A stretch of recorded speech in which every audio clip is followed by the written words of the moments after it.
Feldman, section chair, because no one else wants it.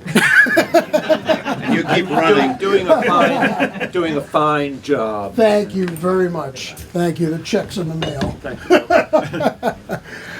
This is a little bit different tonight. It's not the typical Smpte meeting because the subject matter is a little bit different. I don't think that I can remember that we've ever had a meeting that kind of revolves around PEG access. And it's interesting. A lot of people don't know what PEG access is. Is there anyone here that doesn't know what PEG access is? Okay, so public, educational, and government. All right. And funded by usually a percentage of cable revenue from the various cable companies, as well as sponsorships, donations, not sponsorships, but donations to usually they're a 501c3, or they could be part of a municipality. They come both varieties. And they produce hyper-local programming. And most of these stations actually probably produce more live and local programming than any of the TV stations in a major market. So there's one on live right now in the other studio, and they're just going constantly. And it allows people in the community to come in and produce their own TV under technical supervision and so on. A couple of our Smpte people are heavily involved in PEG TV. Paul Beck is one, formerly of Emerson. He's now at Foxborough Cable. Peter Fasciano, who will be speaking tonight, is at Franklin. I think I saw Terry Lockhart here is working with Sudbury, and maybe we have a few more. Sounds like a mafia organization. Yeah. Well, it's very tightly knit. World domination, one zip code at a time. Some of the organizations that work with these stations are members of a Mass Access and the Alliance for Community Media. So it's a very civic operation. Now the interesting thing is, from a technical standpoint, some of these stations are just getting into HD. Because it's up to the cable company to grant them the channels that they're on, and a lot of times the cable companies they're kind of tight with that bandwidth. You betcha. So most of them are probably still in SD. There's just some HD coming in now. The other thing is many of them do go out and stream in HD, or at least 720p. So that's why most of them are equipped to at least produce in HD. But this is rapid. I used to joke, and I said, when the rest of the world is 4K, public access will be HD. Seems like they're always a step Pretty behind. close. Yeah. But for those Good of us prediction. that are technically involved, as my company is, we probably do 75% of our business with the PEG stations in New England. It's rather interesting because we're working with a lot of old technology. We're still using NTSC, for example, and we're doing a lot of conversion back and forth. There are many fine buys on eBay to keep you alive. That's right, absolutely. For pennies on the dollar. So it's really interesting. We have to keep boned up on the old technology, which frankly was pretty brilliant. No less brilliant than what we have today. But little by little, it's all starting to go. It's all starting to go HD. We have an interesting program tonight. It's a tripartite program. We're going to have Peter Fasciano will tell you all about basically the whole operation from a technical standpoint, how he built the station. And for those of you that don't know Peter, he's one of the driving forces behind Avid. Helped design the Media Composer. He's one of the most brilliant engineers I know, and so we're very lucky to have him here tonight. He's also a Smpte fellow, so I'm really honored to have him speaking with us here tonight. Then we're going to have Robin Shahid, also an illustrious engineer who has been chief engineer of TV stations. He's worked for Panasonic for years, and he's currently involved with this product, which will be the third thing that will be demonstrated by Bob Lamb, our own Bob Lamb, because it's his product. because it's rather unique. It's designed to do government meetings, and what's really unique about it, beside a good price, is that it can annotate through metadata. It can annotate sections of the meeting. So if you're talking about, say, sewer system, you can then go back and go right to sewer system. So it's kind of like if you bring it up on VOD and you just want to see the one thing that you're interested in seeing, you can go right to it. And that's something that in the past was pretty expensive. This is pretty inexpensive, so it's really interesting. They're going to be showing it with cameras, and the designers are right here. So if you have questions, feel free to ask. So we're going to get rolling with Peter. Okay. You're on.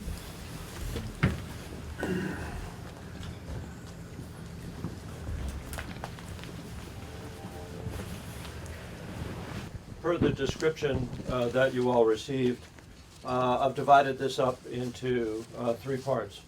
For those not really familiar with PEG, I'll spend a few minutes doing a little bit of backdrop and a history, which sort of drives, by the way, some of the decisions and shapes where we are today. And then I'll do a lightning speed tour through all that is Franklin TV and WFPR radio. And then wrap it up with, how we got there, what some of the finances look like, and where we're going in the future, which is, more crystal ball stuff than anything else. But, that said, one of the things I want to do is, hello, we're advancing now.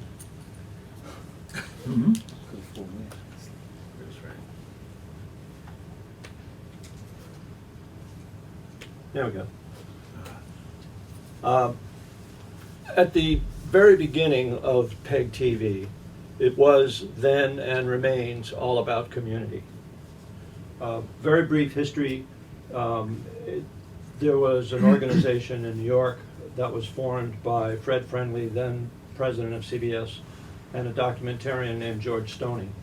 And they wanted to arrange some pro bono benefit for allowing the cable company to come in and dig up the streets and put cable everywhere, because the municipality's on the right of way.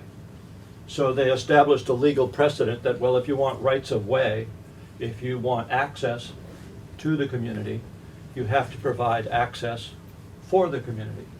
That is, we'd like you to establish a studio or fund it or whatever, but some exchange. And so the notion of access fees came from a legal precedent where the cable company had to pay for the right-of-way. Unlike the phone company and the utilities, which were Class 2 services, which everyone needed, cable was optional. Didn't have to run it through the town. And so our value proposition in 1970, lend pro video gear to local citizen producers, and back then you might recall that in 1970, there were effectively no portable TV cameras.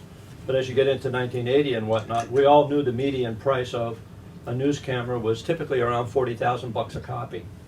So access to that kind of equipment for citizens was next to impossible. Even the rental fees were $500 to $1,500 a day, depending on which camera.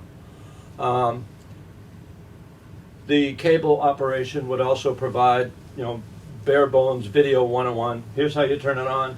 Make sure the lens is open. Do you see something? Okay, record it. It was pretty basic instruction in the day. And then finally, cable cast the program on a reserved TV channel.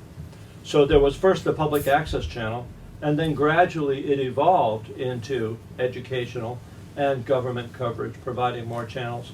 And so this was a sort of a serial development of this industry. And the local community could watch your TV program, your friends and neighbors. This was a big deal. We were a scarce resource. We were effectively a beneficent monopoly. This is Franklin TV when I showed up on day one.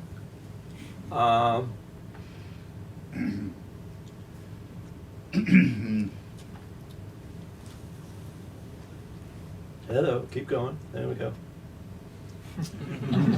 Fancy. What were those cameras? Panasonic, and basically, Steve is very familiar with this because Steve Russo actually was working there when all of this stuff was originally installed, and this stuff ran for a very, very long time. Still being used when I got there in 2012. Looking the other way, this is the rest of the facility. That's it. But on that last slide, I saw a wireless mic that couldn't have existed Right, exactly. back in 20. Well, there are upgrades.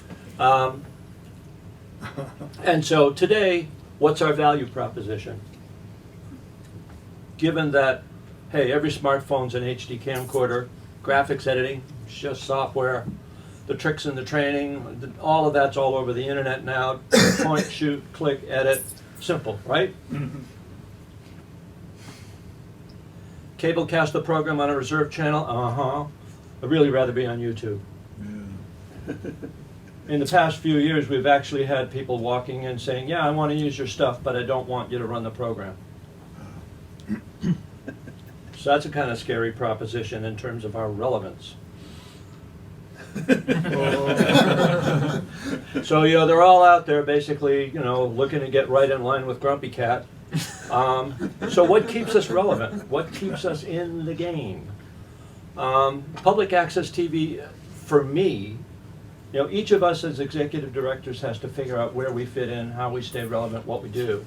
And for me, I'm borrowing from my own past skill set and saying, okay, we're a full service business now. That is, we serve the schools, the government, and so forth. We do all of the artwork for all of the local community messages that we run. We make it all look pretty. But even more than that, we plan to develop programs for an audience.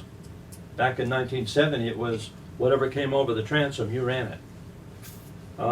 Now we actually try to develop relevant content.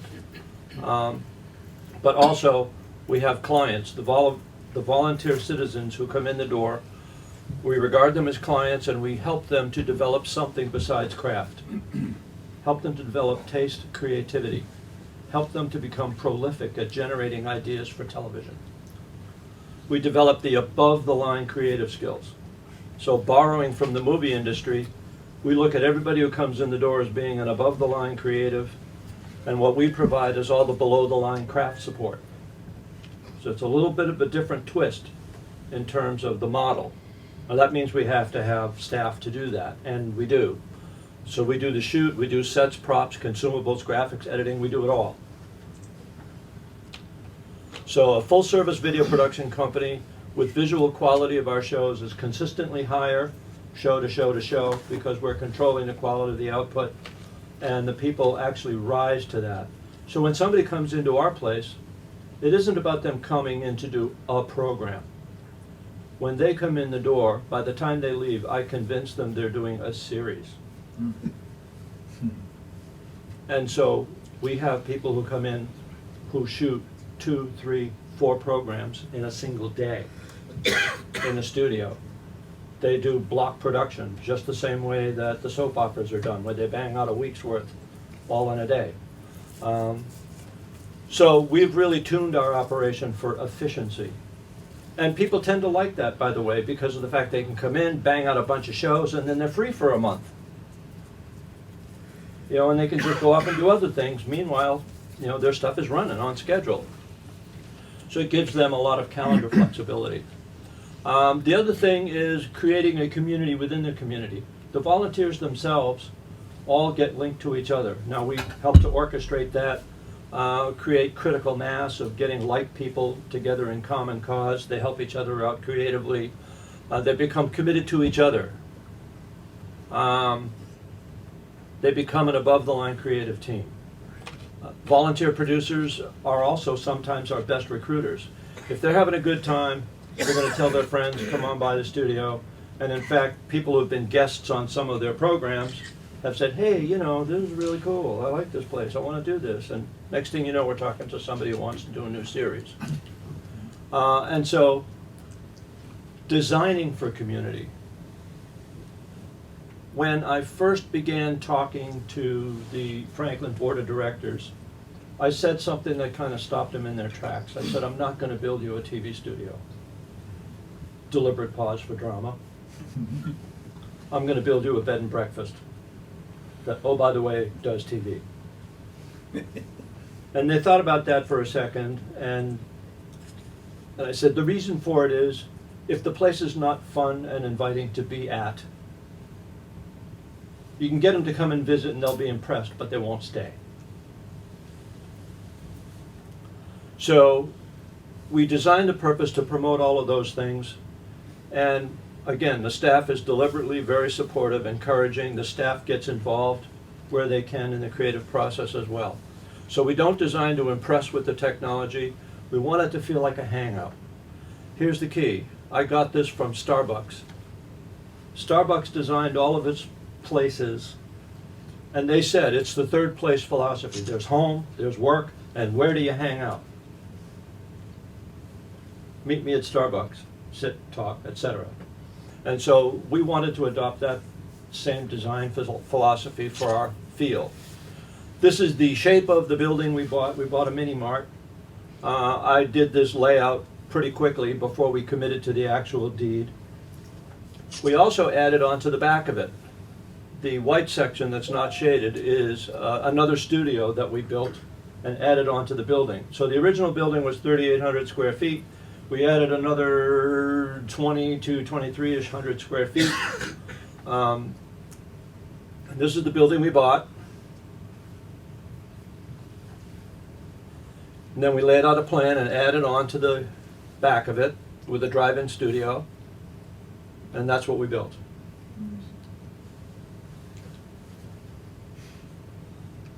We moved out of our old place, which was 600 square feet.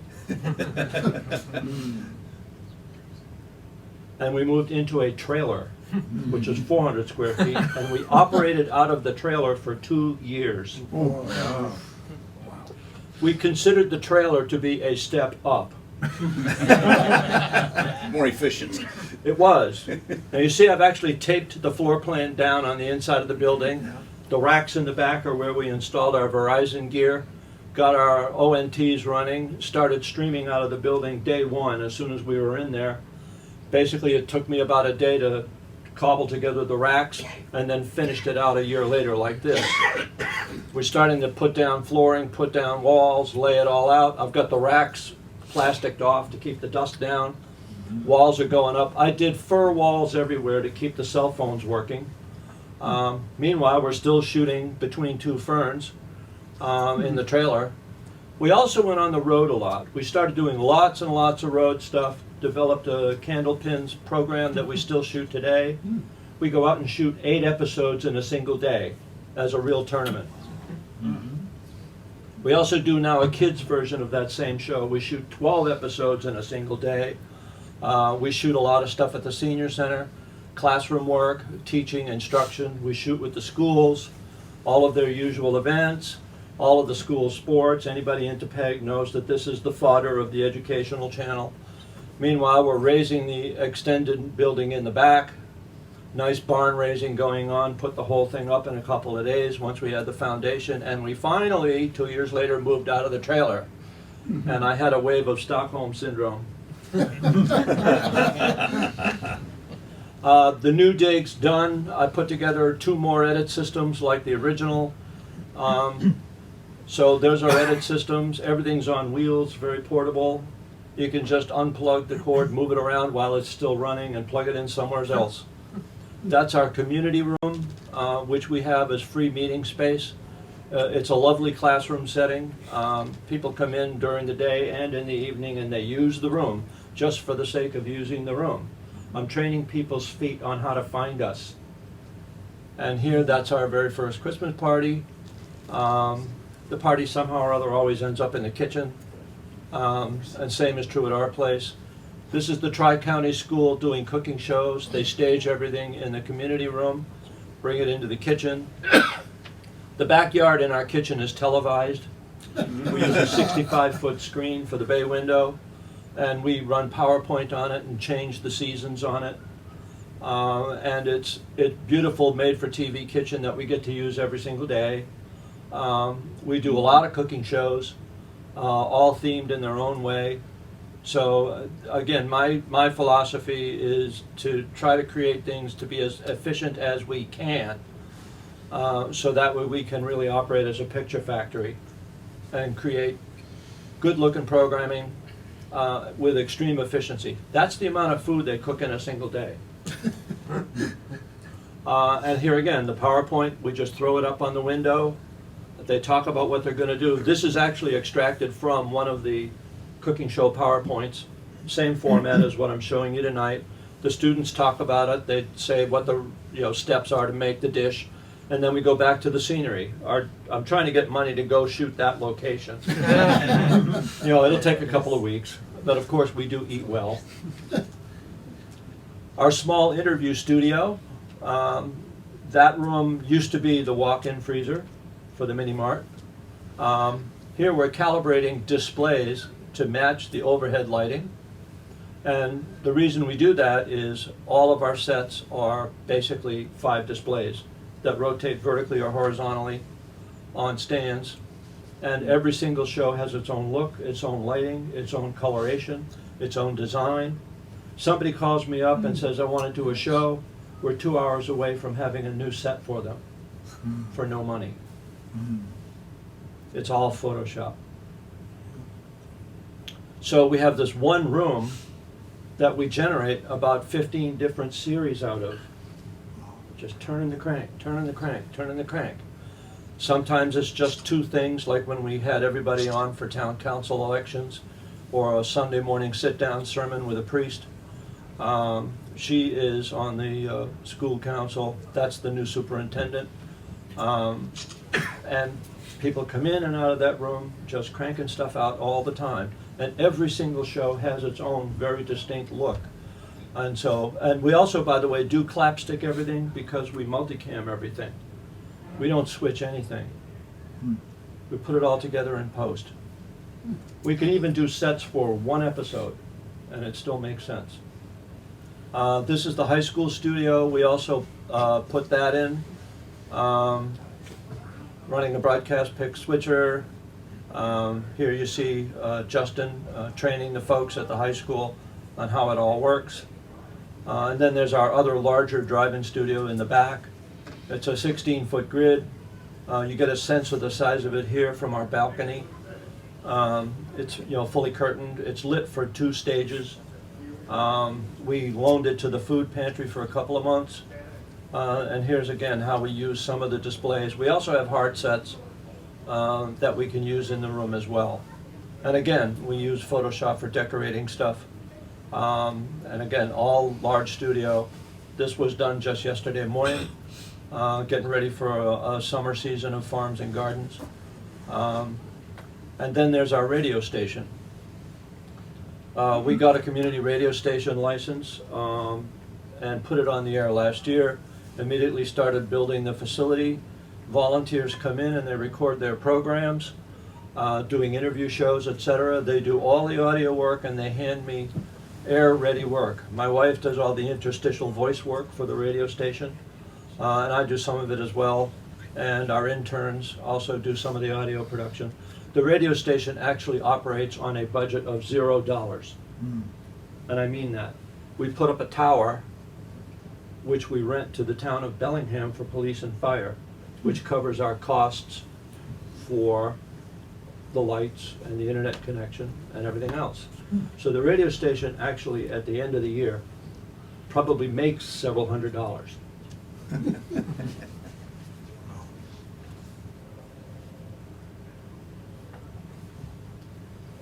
There's the tower that we put in up at the top of Forge Hill. The town gave us the footprint for the tower, and we in turn put Franklin Police and Fire on the tower. So this kind of fair exchange. We have a $1 a year lease at the location.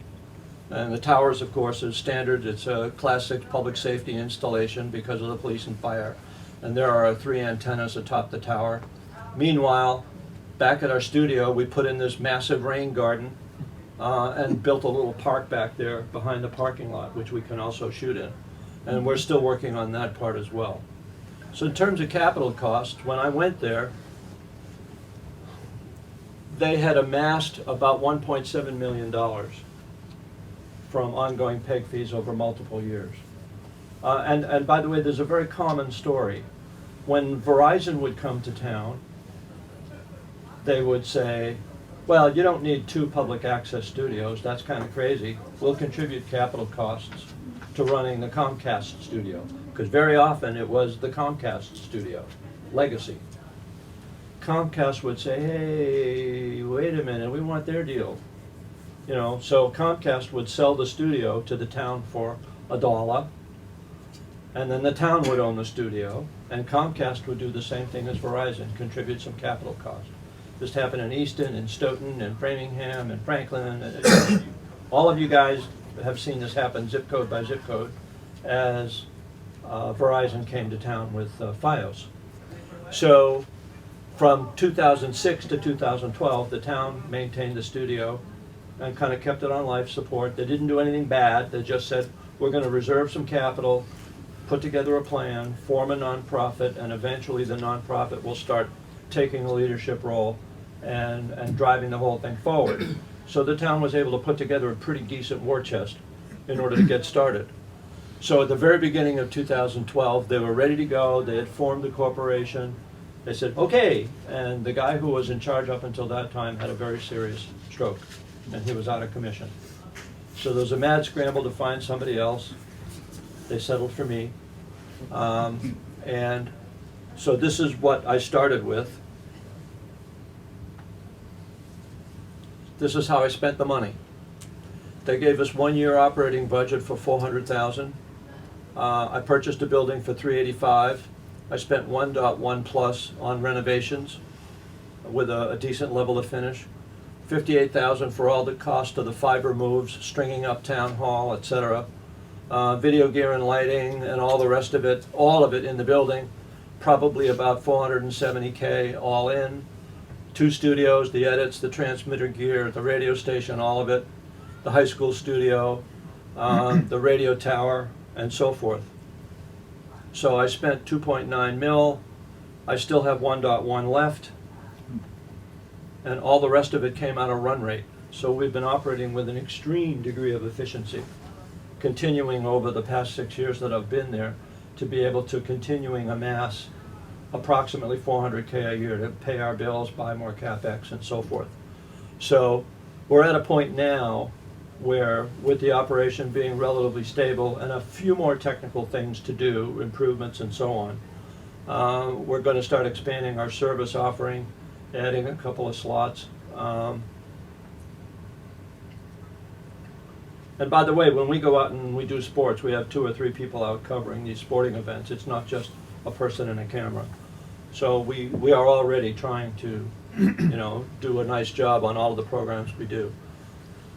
So those are projects that we have yet coming up, little odds and ends, upgrades mostly, rebuild our edit systems and the like. As I said before, we shoot almost everything as multicam. We publish to Blu-ray, standard def. We generate MPEG files for playout, also for Dropbox to distribute programs back to the producers. And then we also rip an audio file for radio. All the audio for radio is recorded by volunteers. They publish to WAV files for the archives, MPEG files for our staging station, which then moves everything to the air servers. Files get sent back to hosts and producers. We play out to the FM transmitter, our streamer, and music on hold. And monitoring the off-air signal coming back to us and our online stream coming back to us. So that's basically the radio workflow. As far as online goes, believe it or not, we really don't have an online presence other than our websites. We've deliberately held off on that. And so that's the next great frontier for us. There is a lot of variability among PEG operations right now with respect to online. Some just throw everything at YouTube. I don't like YouTube because of their copyright policy. And there's no neck to wring. I always want to know that I can stick my hand in the phone and grab the guy's neck if I'm not happy. So I would rather pay for a service where somebody's going to pick up the phone and say, hello, may I help you? And so I'm looking for that. Vimeo is not it, YouTube is not it. A lot of these massive operations just aren't attuned to that.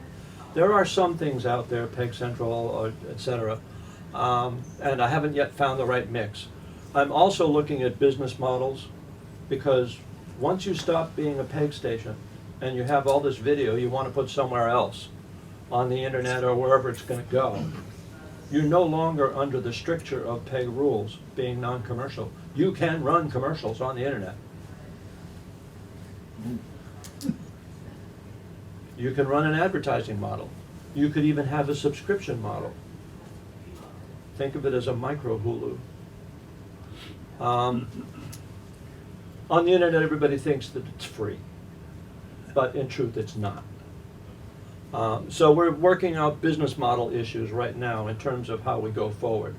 Right now, our audio stream is on the internet and it's free, but the audio provider that I've chosen has all of the connectware for us to switch it over to a commercial service. So we can run radio commercials on our internet stream should we so choose, if the time is right. So I'm always looking at, are there future monetizing opportunities? Because the key 4 letters you see there, are we an MVPD? Technically, we're at the edges of it. In the past couple of years, the FCC defined an MVPD, multiple video program distributor. The cable companies are MVPDs.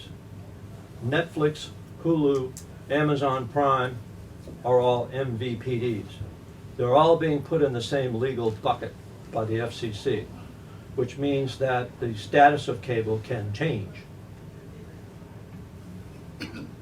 So we're at this cusp of a, if you can't beat them, join them, maybe. Something in that MVP model at this point has to break. The 500 plus television series that have been generated by all the MVPDs and by cables are just unsustainable at cost. They can't keep doing that. So the monthly cost for subscriptions has to go up. Right now, most people, 80% of people who subscribe to Amazon Prime, Netflix, Hulu, 80% of the people who subscribe to those services retain their cable service. They buy it as an add-on. Yes, there are cord cutters, and I think that right now cord cutters are probably getting more ink and making more noise than their population perhaps deserves. They are still a tiny fraction of the market. Meanwhile, you look at Netflix's earnings reports and incomes and saturation reports, they've got 90+% of the market, so they don't have any more domestic growth. So there are some conflicting reports depending upon which sector of the business that you listen to. But the aggregate comes down to perhaps organizations like ours seeing somewhere between a 15% to 20% income reduction from the cable fees between now and 2023 over the next 5 years. So those are the financial numbers that we're looking at. Some reduction that is in all likelihood for most of us survivable with some sacrifice. That's why we have worked hard at continuing to amass cash and maintain a war chest. So we're continuing to save for a rainy day. Question? So in respect to the business model as being a nonprofit, I mean, where is the line of where you are monetizing to bring in income versus does that destroy your status from your other avenues of attaining funds? Well, it's a good question. One of the other issues with cable operations, with PEG operations notably, is PEG operations in many zip codes are fundamentally a deep, dark secret. That is, when you go through the TV guide, click, click, click, and it says local production or local access. And this is one long line in the thing that just says local access. It doesn't say anything about the programs we're running. So we have a problem letting people know what we're running and when it's on. So that said, going onto the internet means that suddenly people can find us on demand. I want to watch that football game against King Philip that was played 2 weeks ago. Or I want to watch that recital by the elementary school. That's not easy to accommodate, given that the cable companies keep pushing us away in terms of supporting EPG. So, over the long run, will the cable companies ever go with EPG? I don't know. It's an ongoing argument, just like high def. What does that mean? What would you have to do to get into the electronic program guide? They just won't take it, even if you promise to do it? They just don't want to bother. It's a bigger problem for Comcast than Verizon. It's easier for Verizon because they operate on a regional basis where they clump towns together in 6s and 12s. So you don't have to do a channel change. On Comcast, there's a legacy issue where almost every local zip code has an access channel on channel 8, which means that for Comcast to do anything, you'd have to change your channel number. They'd have to rewire themselves to be more like the way Verizon distributes programming. But either way, neither one of the carriers want to have anything to do with it. But it also means that if somebody in an adjoining town that happens to be on a slightly different network, they're not going to find you on Channel 8, they'll find somebody else on Channel 8. Is that Right. what you're saying? Well, that's the way it works with Verizon, exactly, because there's only, on Verizon, there's channels 26, 27, and 29 for us, and then you go 30, 31, 32 would be the next town over, 33, 4, 5 would be the next town over, and you're getting all of them as a Verizon subscriber. So there's They do no a lot of way, bundling that way. so there's no way that a viewer, even if they know that their kid's program is going to be on at 8:30, that they can DVR it, or they can just... That's it, the DVR won't work, Will because the not work. program's not singled out in the guide. It's not in the tables. The only way it's going to change is with state legislation, with which mass access and other people are pushing to bring about. Exactly. And so the pushback that you see in the ink that gets written about this is, do you really want a state government to decide for you what you've always had the right to negotiate at the local level? You're giving up your local negotiation rights. Well, our local negotiation rights haven't worked. They haven't had much choice. Right. So there's this ongoing, war among lawyers about all of this stuff.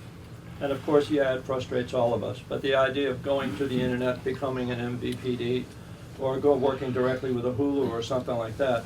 So I'm looking at a model that asks some questions like, how do I get directly to the living room? I want to be on the big screen. I want to be on the set.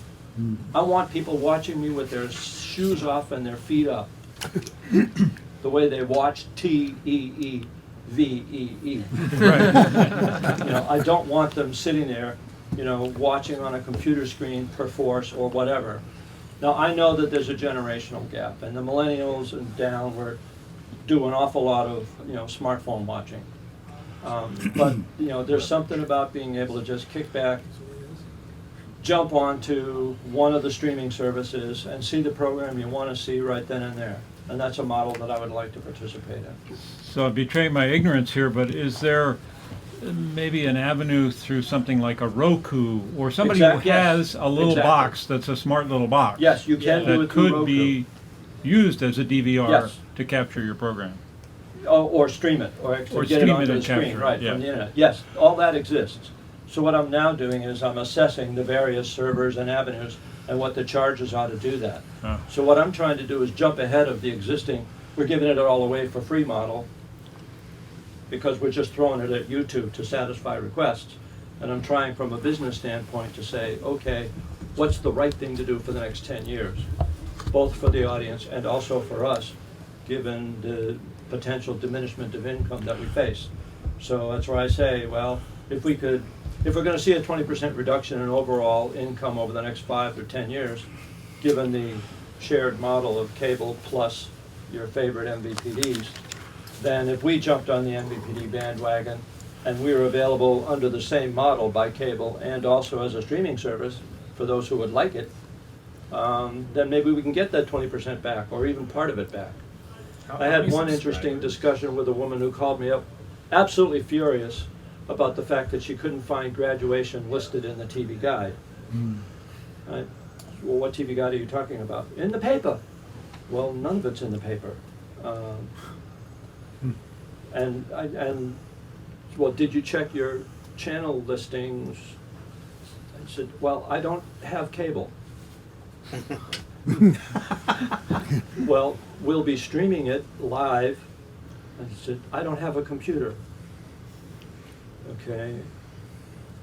You know, my son put an aerial in the attic, and, you know, I get 4, 5, and 7. Okay, good. I said, I don't think you'll be able to watch us. And then I got the screaming, well, I pay my taxes. And I explained to them, it has nothing to do with taxes. You don't pay us anything. But she doesn't pay the cable company anything. Exactly. Is the argument. So it requires occasionally a considerable amount of patience for people who really aren't aware of what has now become a very complex distribution model. Including the local politicians, Right. selectmen. Yeah, you know, for us, I think, you know, I'm personally grateful that we've got an awful lot of political support in town. We in the town have a relationship that can only be described as really wonderful. They support us in every way. I'm happy also to report that in town council's last election, there were 5 new town councilors elected. 100% of those town councilors appeared on our channel telling their story. Those who did not appear on our channel telling their story did not win. Powerful argument. Powerful argument. Any other questions? Pete, have you been approached by Verizon or Comcast or other towns about basically running their town's channel out of your facility? I have not. It's certainly doable. We're well equipped for that. It just seems to me from, instead of Comcast and Verizon going town by town Right. to pay for a studio that's not as advanced as yours, Right. and town officials may be seeing this saying, hey, instead of building our own facility, i.e. Rentham where I'm from, Right. you know, and just going over to Franklin, because, you know, if, whether you run it out of there, what does it matter? You know, I Well, mean, you know, Rentham's not a bad setup. Yeah, I know Frank Whitehead and I know Dick Bryant very Right. well. You know, and Dick comes by all the time to say, hey, what's up? Good. And But I mean, it would be great as well, because as you said, like, so much stuff that you guys do right. with Tri-County. Yep. And Tri-County's from 11 towns. Right. How many of those towns have access to that signal to see what you do? Right. You know, I mean, And I've There are a spoken with couple Tri-County, places. by the way, Plymouth about manages 5 stations in Pembroke and a couple of other stations around there. right. Area 58, Carver manages 3 other stations, all from one central facility. Right. Now, It also gets into then which towns are gonna contribute how much to the operation. right. And you get a balanced fight. Politics as well. That also got to be Technology's something of an easy. issue. As you well know, Charlie, with Concord Carlisle, you know, there was a dust-up with the new Concord town manager over Carlisle's lack of, you know, keeping up with their commitment, which they deny, but, you know, it was, you know, It's politics. Exactly. Technology's easy, politics is hard. exactly. Other questions? Different topic. How many subs do you have? Subs? Subscribers? Oh, here's a good rule of thumb. Yeah. In Massachusetts, go to Wikipedia, type in the town, your choice. A lot of us get paid somewhere between 4 and 5% typically for cable fees. So knowing that that number tends to be reasonably consistent, you look up the number of town residents, 35,000 in Franklin, multiply by 20. That's our budget.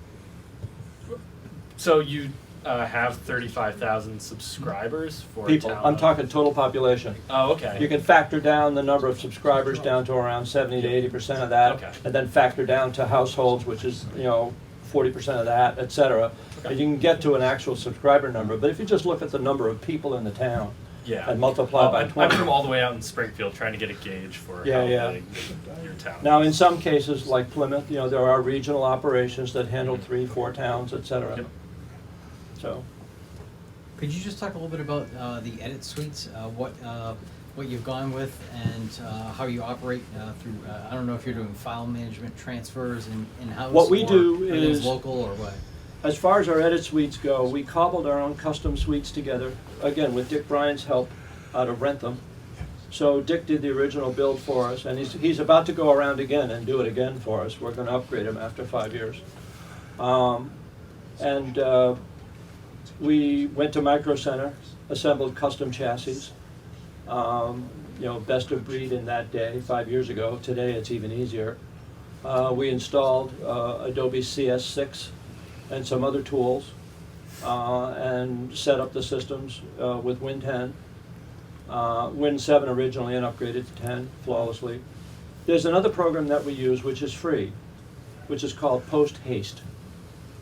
Post Haste is a file organization and management. It's an asset management tool on the internet. Doesn't cost anything. But if you say, this is the type of editing system I have, this is what I'm doing, these are the suites of tools I'm using, Post Haste will build a full set of folders for you for the project. All your stuff should go here, all this should go here, all that, and that's how it will relate to each other through Adobe Bridge or Avid File or whatever. And then Post Haste allows you to take the top folder and put it anywhere you want, on an archive server, on a production area network. But now you can move the entire project around flawlessly as one thing. And it makes all of the logical associations and keeps all the files organized and coherent. So Post Haste has turned out to be something of a godsend in terms of really simplifying asset management. That's online storage, though, not a local storage. No, that's just freeware. We store everything locally. Oh, We don't okay. store anything online. I'm actually kind of cloud averse. I use the cloud only when it's really, really a good thing. But I really like ownership. Other questions? You must have a lot of good workflow advantages Yes. that you're not doing live multi-camera switching and you're doing it Exactly. in post. Think Could you about the elaborate on person that a who is little in more? the studio, making sure the microphones are happy, making sure the cameras are looking at the right thing. That person's sort of in there with the client while the show's going on. Now, mind you, the cameras are rolling. These people can start and stop whenever they want, and we actually encourage that. Because there's a babysitter in the room relating to our client, saying, Ann, why don't you take another run at that opening, before we get too deep into the show? Just do another tour. And maybe this time you want to mention this and this. Then we go back, we do it again. So they're actually taking on a guiding and directorial role. So all this stuff happens, we record a half-hour show in maybe 35, 40 minutes, with maybe a couple of breaks in there. Or somebody say, I felt like I didn't answer that question right. The nervous people, they get jittery and we calm them down. And it's amazing how people just relax when they say, you're in a place where you can't get it wrong. We won't let you do that. So our person in the room with them is the comfy blanket. People do these interviews. That person then takes that experience, moves it into one of the editors, pulls up the multicam, and since they were in the room, they know everything that happened. The edit, like that. So just being able to take that knowledge from the studio directly to an edit system and just hammer it out, drop in the lower thirds, put top and tail on it, dress it up, decorate it with whatever graphics you need. Plus also, remember you saw all of those screens that wrapped around everybody. The beauty is that the person who's in the studio is actually switching background graphics. If somebody brings in a stack of JPEGs of their trip to Jamaica, or they bring in a PowerPoint, we're actually bringing that up in the studio. And they've actually got a wireless keyboard right there. And they're showing PowerPoint slides on TV, just like they show it to their family and friends. And we just get a stick from them of the PowerPoint, and then we integrate that into the edit as well. So there's a lot of advantages to this workflow, and it allows us to be able to have a really tight relationship with things like PowerPoint and Word that people are very used to using. Do you record straight to hard disk? with I'm those? sorry? Are you recording straight to hard disk on all those cameras?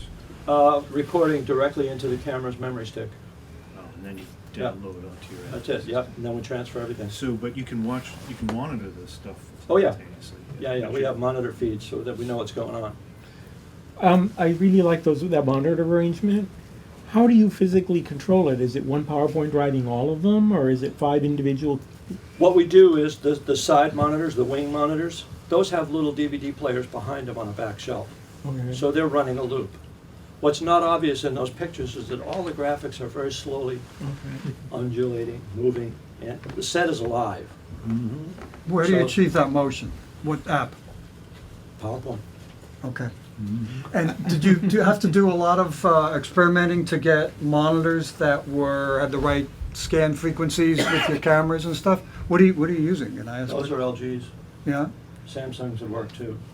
The real thing you want to find is, for those interested in pursuing this, you want a monitor that has good blacks, has low reflectivity off the screen,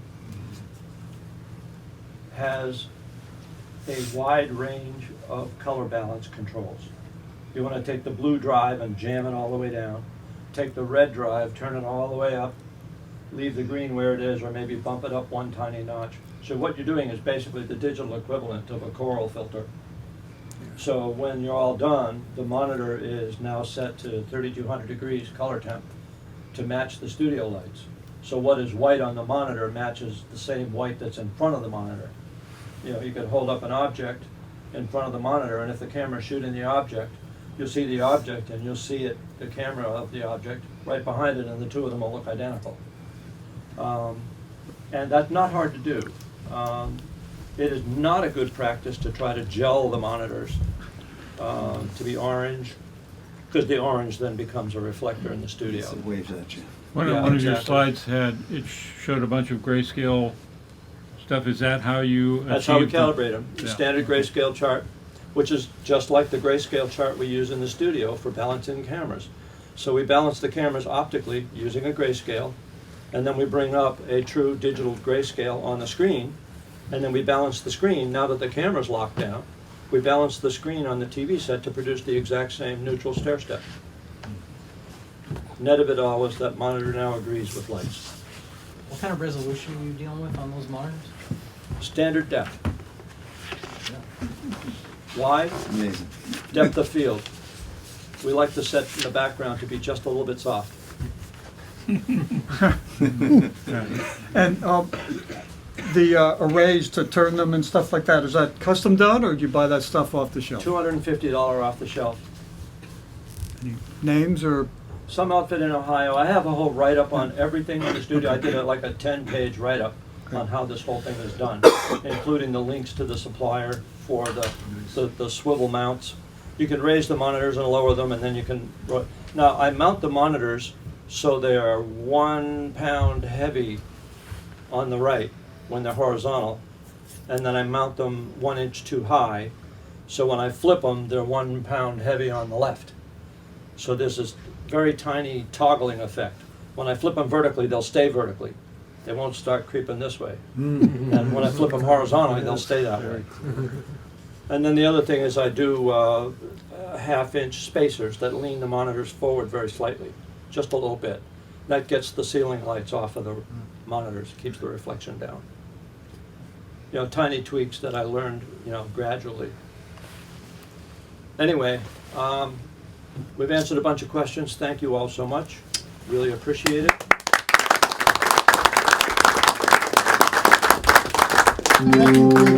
This program was made possible by your Franklin friends and neighbors. Good folks just like you. Thanks for supporting Franklin TV. Thanks for watching. There you go.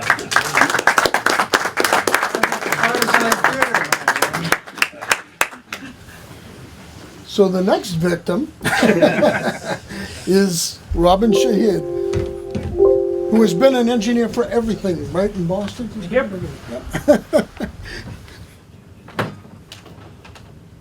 Hi guys, we'll talk about some of the issues and solutions with streaming for the MPEG, for the local government access. So we developed this product to solve some of those problems. It's an all-in-one system.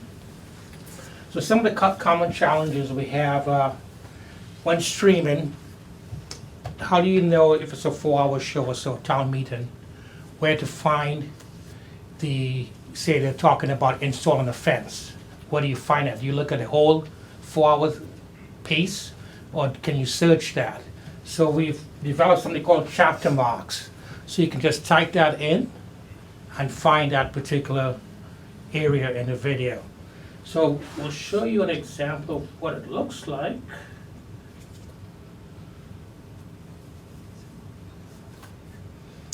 So here is the city of St. Paul. What they've done is you've got the live video over here on the top left, chapter marks over here, so you can just click on one of them. In fact, I can just do this. And it goes straight to the topic over here. The second thing is the agenda. As a user, you'd like to know what the topics are. So what we've done is, when the agenda is initially issued, it could be outdated. So what we've done is have a link to the city or the town with the agenda. So this is updated and it's current.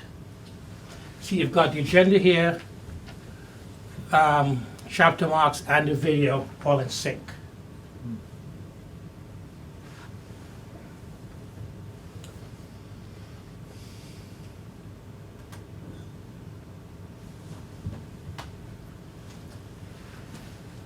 The other problem we resolved is typically before the meeting, mics are open. Let's say it's an automated audio system. So the mics are open. How do you kill that so somebody doesn't say something that's unintended? So we've got a way to kill the audio with our system automatically. So no hot mic issues. Typically, IT is a problem. It's pretty simple. In fact, right now we're going over Wi-Fi with the system's typical common port 8080, 440 to stream it out. So we can stream to YouTube, Facebook, or closed systems like Teleview, Castus, and other servers out there. So you can either stream or record locally into the system.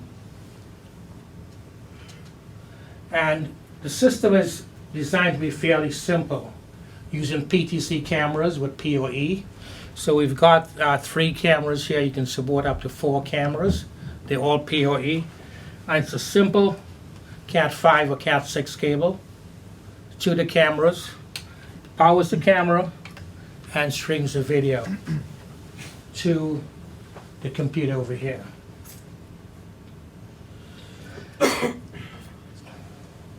Does everyone know what PoE is? Power over Ethernet.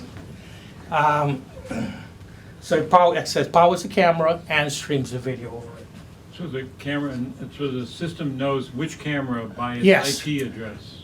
Exactly. Okay. So we've said camera 1 is 192.168.0.1, camera 2 is .2, camera 3.3.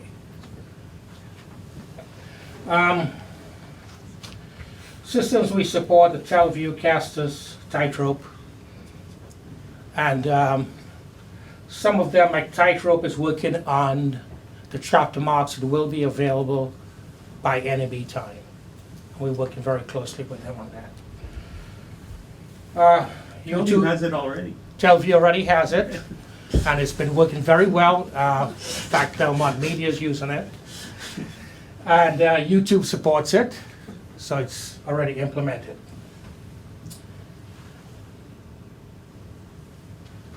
Okay, Excuse me, Robin. Sure. How are the chapter marks working? Is somebody actually entering that in manually, or is it audibly transcribing what's hearing? It's entered at the time of the event.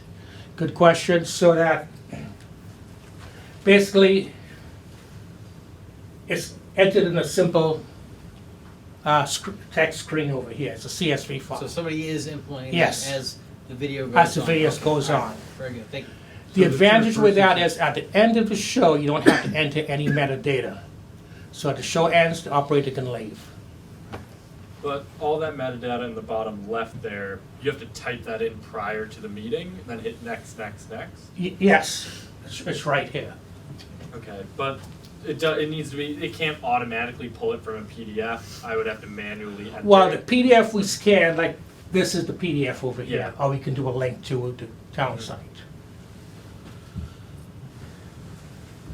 I think the answer to your question is that you have to somehow cut and paste or type Yeah. or enter the information on the agenda items to be covered. And then once they're entered, you can click on the particular one that's being covered. When you click on the different ones and you put the character generator up, it makes a note of all the character generator titles that go up. And that is the information that then is then used to put the chapter marks into the file for later playback. And you have a little bit of an editing interface, so you can choose whether you want to keep track of when each person spoke, or just when the agenda items went up, or perhaps just when someone was at the podium, that kind of stuff. And I'll show you later. If the operator is snoozing and misses one by 30 seconds, you can go in and adjust the time. You can go in and edit that, right. So you can choose to have the data for the person speaking or not, that's selectable.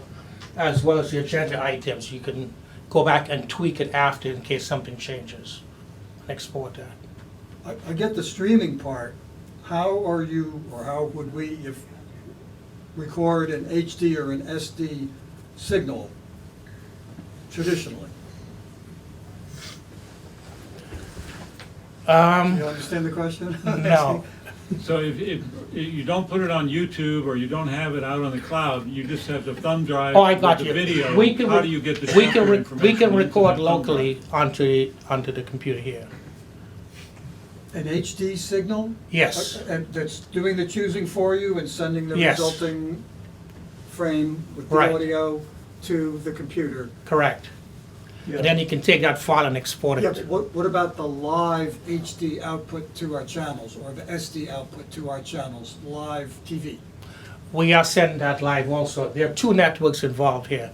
One is a closed network for the cameras Okay. with the computer. The second network is streaming out. I think the question you're asking though is you want to send a live signal out of the meeting, but you also want a recording. Yeah, but the live signal, I get the streaming part, but what about that TV part? He's talking about the text enhancements. I'm talking about everything, the composite signal, like, is it switch designed to be- signal out. Can I get an onto the SDI server. output from the system for the TV signal And if you're on a legacy system? SDI or even composite. where- You could, but you would have to buy an HDMI to SDI adapter, because Right. the output that's there on the Output of left this is HDMI. HDMI. That's not so hard. So you can go from here to an HAA, for instance. I wouldn't record it. particularly recommend it. If you're a system that sort of wants these natural video signals, companies like Telview already are capable of taking the stream that is being sent out and then putting that as a live signal out on your regular television channel. At least I think so. Yeah. And it can be recorded directly onto the hard drive of the server while it's being played out. Yeah, now for that was a playback big later. advantage for us. We sent the live signal to the Telview system, it was recorded on the Telview system, and for us the advantage was that once the meeting was over, we could leave. There was no upload necessary. And Telview also supports this chapter marks capability, which means that every time a particular title came up, we made a note of it, and then we could upload a CSV file that a later viewer could click on the various agenda items, and the video would automatically advance to them. The computer part all makes sense to me. It's the old TV part, the live TV out on the channels part that I'm not quite. You can send it over IP instead of over your fiber line from your town hall. You can send it to your studio over the internet versus over that dedicated fiber line. And then when I get it in, we convert it with The broadcast, are you on Telview? What system do you use? Tightrope. Tightrope? I'm assuming they have a similar capacity. Tightrope is similar, and Yeah. they will have chapter mark support by NAB. We are currently working with them on that. So you don't need some receiver in your basement that takes a fiber signal, converts it to copper, and then goes through an encoder Right. so that can be ingested over IP. It just goes directly to the broadcast server, if I understand correctly. Yes, that's All of these systems, if they, The server decodes that Wi-Fi signal and makes it a baseband output. So on Tightrope, basically, if I'm not mistaken, you were looking for an MPEG-2 file in SDTV? Not even. All the things that happen after the fact make perfect sense to me. It's taking the live, switched, HD or SD, SDI or composite, we can move those back and forth, right? Sure. But sending that out through our channel modulators on VHF. Oh, so you have a modulator that you Yeah. need to feed. Or an optical digital encoder, one or the other, but the live TV thing going out the way most of us still do live At TV. Belmont, which is where we've been testing this, we had the capability of sending video from a very limited number of locations. However, by sending the stream to the Telview system, we can do that from basically any place where the town has put a drop in to their IT network. And their IT network is also hooked into the Telview. So we send this RTSP stream to the Telview, and then from then on it gets recorded at the Telview, gets played back over our channel, all the other stuff.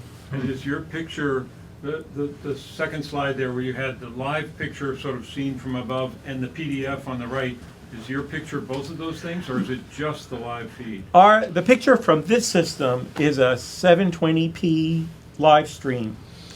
Then It's not that frame, it's in a way it is. Oh, it is? Once you have this video, then the system can give it to you in a couple of different ways.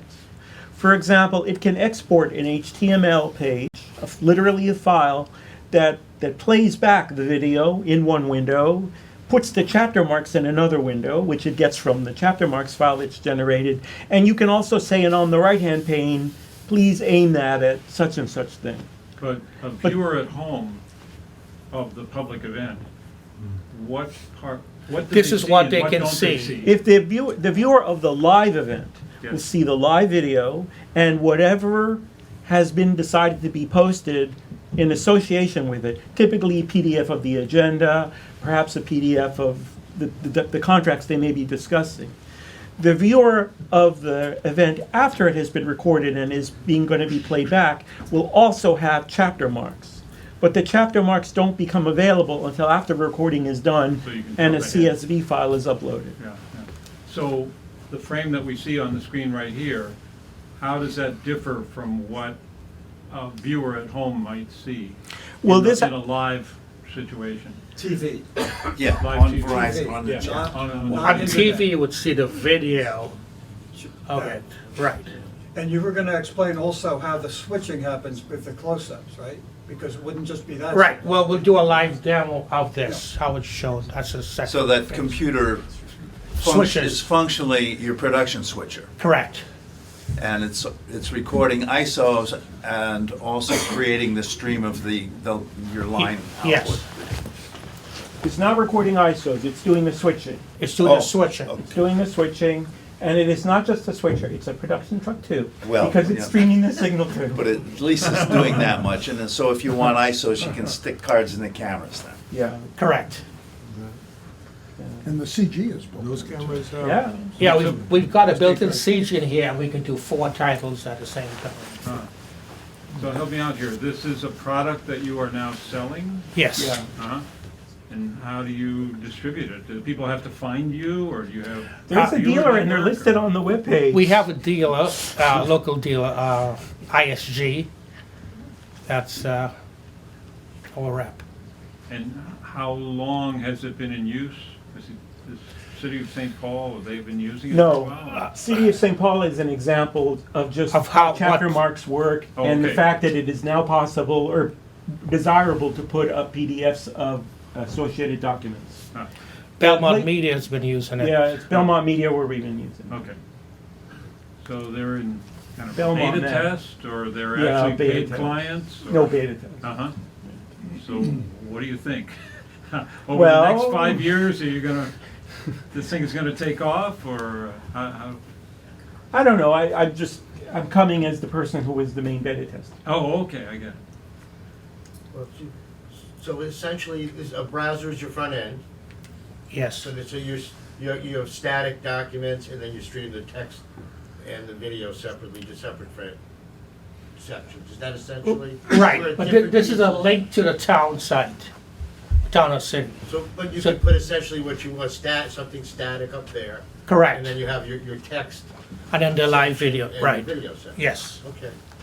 And the cameras can be controlled in any of the old-fashioned or new-fashioned ways? These correct? are pan-tilt cameras. Right, with presets? They're controlled by the computer. They're and controlled by the they're, computer here. They're a unit. They're not, you can't hook up generic cameras with the system. So we can do 100 presets per camera. And we've set it up so we can do 100 seats, if you will, Well, positions. while we're on that topic, can I get a joystick in there? It has a mouse type of We joystick. use a mouse, we have it set presets and positions. When we show you the demo over here, it'll be a lot clearer to you. Okay. On to the demo. And we link the titles to the person, so it makes it easy, so you don't have to remember, okay, bringing my key for that person. So once you click on that face, like say Joe, for instance, the title comes up automatically. So we've simplified that. The title, so that the viewer sees underneath Joe Smith, representative of Exactly. such and such community or whatever. Right. Yeah, okay. And then you click to the next person, that title comes up. So you want to Should we just show do it? a quick demo? Yeah, If I we think do so. demo it, it'll be a lot Can I- simpler for you. Yes, you may. Just unplug it. There you go. So the monitor is kind of small, so maybe some of you guys might want to come up. Let me get a chair just in here more comfortable. Want to minimize it, but it should build it. Yeah. Are you able to mirror that screen on the Yeah, I projector? was just thinking that. I'll lose my program monitor. I would say the best thing is come on up. Come have a look. Don't be shy, we won't bite. There's two here, I can see about 3 or 4 or 5 can see it. No, Sure would be nice if you could put the, Yeah, we could put it up there. I'll lose the program monitor though, you won't be able to see the program output. Come on up. Like, should have put this on the big screen here. yeah, you only have two. Bob, do you want me to show them on the screen? You can see the GUI. Yeah, okay, but hold on. They'll see it. Okay. So the whole idea behind this system is you have a laptop to record the meeting of your town council, and you only want one operator to do it, and you want it to look relatively polished. You don't want it to be, look bad.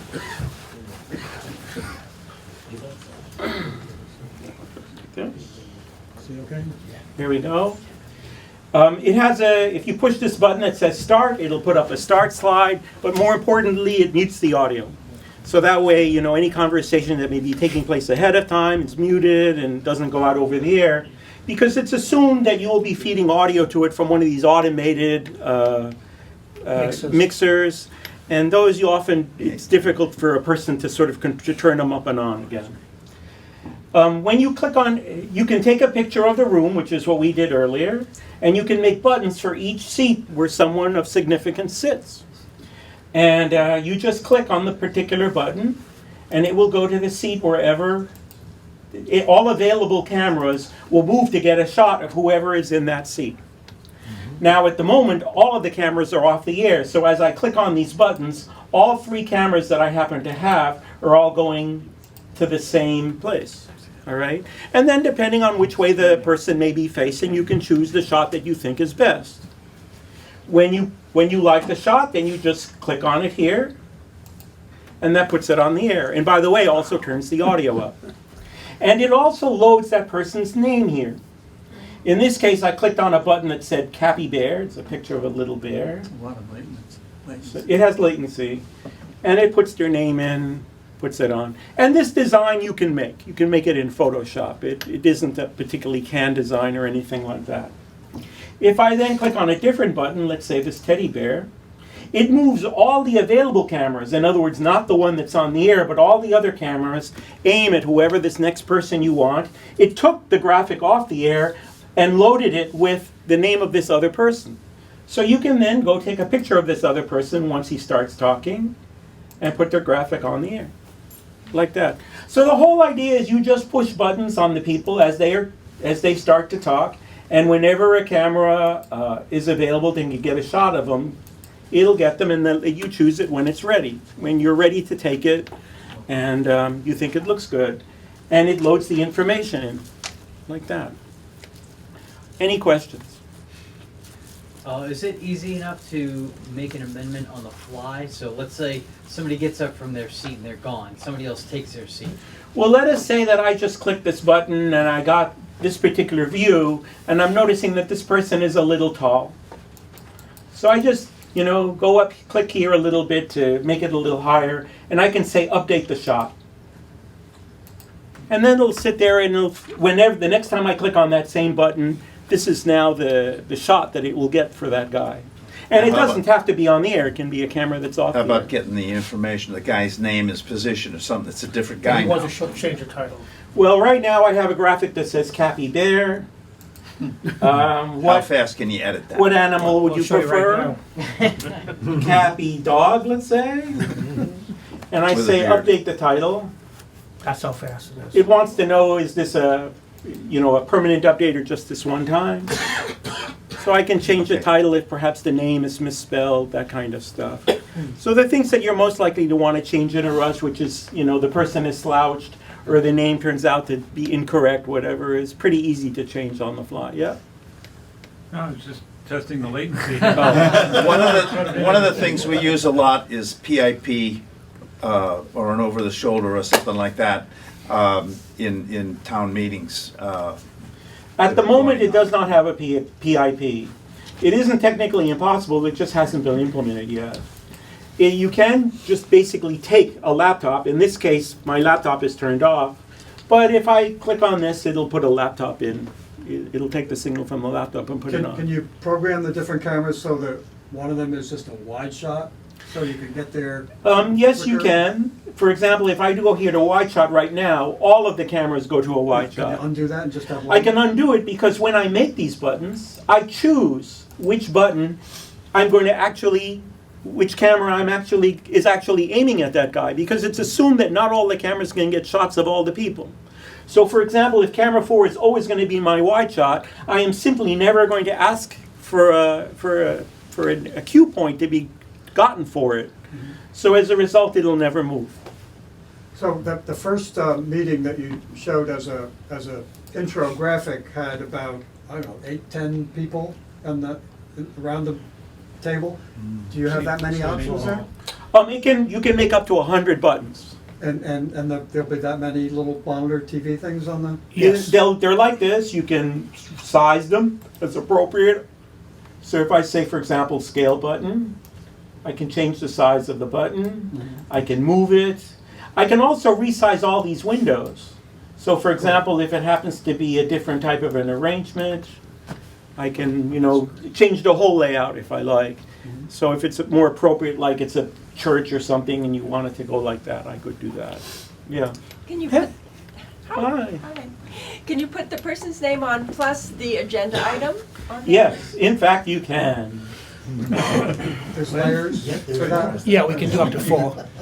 Oh, that's what you're talking about, Right. 4 layers. Yes. So I showed you the one titler, which changes the people's names. There is a second titler that you can put up independently. Here it is. I'll put up the person's name first. Then here is the second titler. And this is a titler that normally would have the venue information in it. And you can put it on and off permanently. So you could stack the boxes under the particular frame that it's Yeah. associated with. Yeah. Just by moving it around, reassociates Yes. it. We'll put the title. In other words, you drag that box over under there. What I went here to the menu and made it visible. But if you move it to underneath one of the other frames, it associates with that, or you have to? No, it No, just it's happens to be independent. how I arranged my Right. workspace. That's what I was just. It was convenient for me. So you can do like a bug, for instance. That's Right, independent, right? right, but I just, So let me add another titler, the one that Wendy was interested in. We have this one here called the list titler. And this is specifically designed to take lists of things. And the one that is probably the most comes to mind first is what agenda item is being discussed. So right now we're talking about agenda item 3. If I click here on agenda item 4 and say update the text, It'll update it on the air, and I can put this titler on and off independently. All right, and this whole design was done in Photoshop. I went on the web, stole it, cut it up in Photoshop, and then there's a little utility for adding the type and indicating what the font is, how big it is, and whether it's justified from the left, the right, or the center, and so forth. And then there's a little menu item here where you choose like which design you want. So before we came here, actually the design that was loaded in the system was this very bland gray design that was sort of semi-transparent that was picked by the person in Belmont who liked it. And then we decided to go with something a little more blingy. Brought that, yeah. So a lot of time in meetings, our city hall is set up in a way that every camera can't see every person. And a lot of the time, a bunch of people can only be seen by one camera. Let's say I'm talking and then my good friend from New Hampshire starts talking next. Is there a way to do a live movement smoothly? Because we do a lot of that, which seems to be a big limitation. If only one camera can see those two people, Yeah. and you put it on the air, the software will not want to move it. You can still move it. Let me find my mouse. Can you put the video? Yeah, thank you. You can still move it just by moving the camera like that. But if you push these buttons are programmed not to move the camera if it's on the air. So the mouse is doing most of your interface work. Yes. Could you do that with a touchscreen? You could. The touchscreen emulates a mouse, so the laptop wouldn't know any difference. Well, but I mean, you could go like that, right? Personally, I wouldn't like it, but I think some people would. My displeasure with the touchscreen is that it's easily brushed against. I think they're less. I think they're prone to mistakes. With a mouse, it's a little harder to make a mistake. It's become intuitive to a lot of people, though. To touch the, Yeah. whether it's a touchscree or not. I see people. They're all buttons. They're all buttons. You had a question? My wife says that every night. Bob, PowerPoint presentations from presenters or guests at a city council meeting? Well, you just bring a laptop in. This is the little adapter you get that goes from HDMI to USB. It can take up to 2 of those. And then it'll take whatever you put on your PC desktop and show it to you when this laptop turns on. Is that so? If somebody unannounced just shows up with their Mac? Yeah, like see, I just unannounced arrived with my laptop, and you can see there's my login screen, and you can sort of tell that it is coming through the system because I have the graphics superimposed over it. There we go. And are you talking about NDI? Not at the moment, But no. we can't support it. We have tested it. And how are the cameras all coming in? They're coming in on Cat6 Ethernet, Okay. gigabit Okay. Ethernet. They go into a power over Ethernet hub over there, Right here. whatever. And then that is transmitting the signal here into the Ethernet connection of the laptop. So this little network is dedicated just to the cameras. Then I didn't bring it because we're using I didn't connect it because we're using Wi-Fi right now. But you can either hook up with one of those little USB adapters to your local IT department's internet, or in this case, I'm just using the Wi-Fi.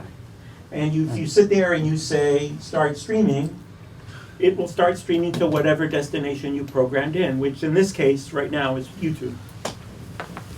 Is any choke point noticed on the USB interfaces? I would say that USB 3 or 2 or... I would say that the choke point that I've observed has been if you're just running everything full blast, you can't turn everything up to total uncompressed. You have to compress the signal somewhat for everything to get in and get out again. Where does that happen? In the cameras are adjusted for their data rates, and then in here, it's adjusted for the stream to YouTube. Speaking of data rate, when you actually go to stream, like say back to like online or whatnot, do you have control over what is encoded and how big of a stream you have to push through the pipe? Can you talk a little bit You about have that? control over it in the sense that you can type in the settings. So what kind of bit rate can you vary? We do it now VBR currently, and it's about 2.5 megabits for the quality. If you go to sync on Go to YouTube now with your phone, and you can see the quality. Just type in Sync Corp. Okay. And you can see exactly what. And I'll put something more interesting on. You have to be I'll put online. this picture here. So that picture's going out, it's just displayed as an HDMI. So if, But not the audio, the mic isn't hooked in. okay, but could be. Could be, Right, yeah, we but- should. So with a series of HDMI splitters and HDMI That's what we adapters see on to YouTube right now. SDI, or It's about, I could go 12 make to a video 27 signal to my like- channels, correct? Huh? I'm back to this thing about TV, about trying to get that signal out to live. Marty, wave, The closest thing that we've tried doing is we only stream or record. We don't do both at the same time. Okay? It isn't like the software won't let us do it, we just don't think the laptop can execute it. So one time we decided to stream the signal to the TelView system, and this was the very first time we tried it. We weren't sure that our network connection was really all that steady. So we were planning to record it on the TelView system, but just for safety's sake, we borrowed a Kypro, and we took the HDMI output that's coming out here and recorded that too. Yeah. The TelView connection turned out to be extremely solid. It's the version that ended up getting posted. The Kypro wasn't necessary. And I would say that the Kypro suffers from one disadvantage, which is if your mouse happens to drift into this other monitor, it's visible momentarily. Yeah. So I think you may have kind of answered my question here. So the laptop is doing all the streaming work, right? Yeah. So the laptop hardware, the processor, that's the one all doing the streaming work. So when it's streaming live, are those chapters being generated? Because you mentioned that it's supposed to be done by one operator. If this one operator is doing all of the titles, the graphics for all these people, are they also the ones making the chapters as well? Or Every is that time an you autonomous put thing? one of the titles on, any one of them, a record is taken. Okay. And then after you are finished, you can come here. I'm going to turn the stream off. There it is. And you can come here and you could say, okay, I'd now like to look at these cues a little bit. And I'm going to go here to some cues that I made earlier.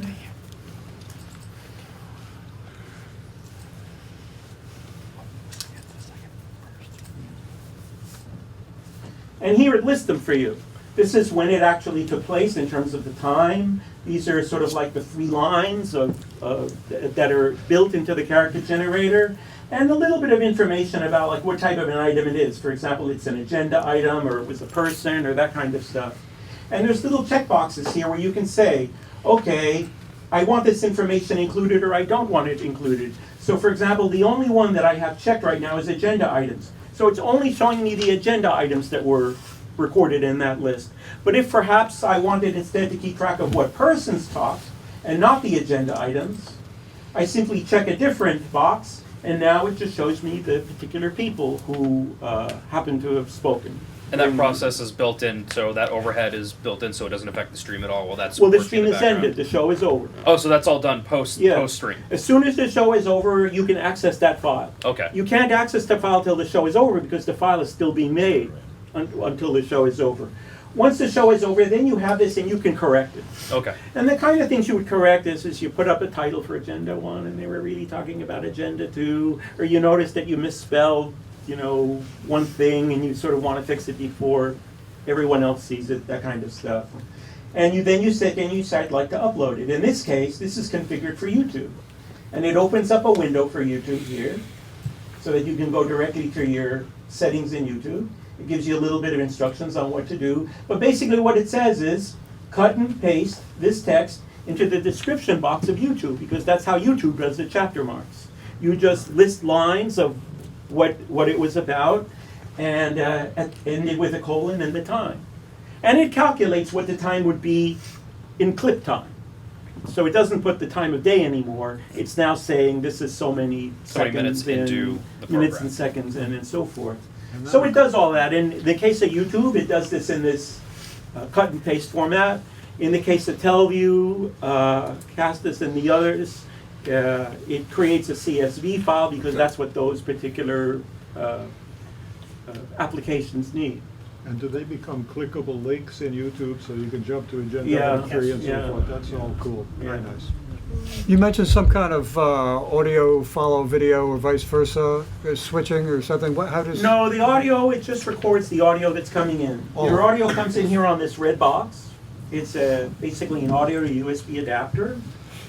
And the only processing that it does is it shuts the audio off when you have your beginning slide. Oh, okay.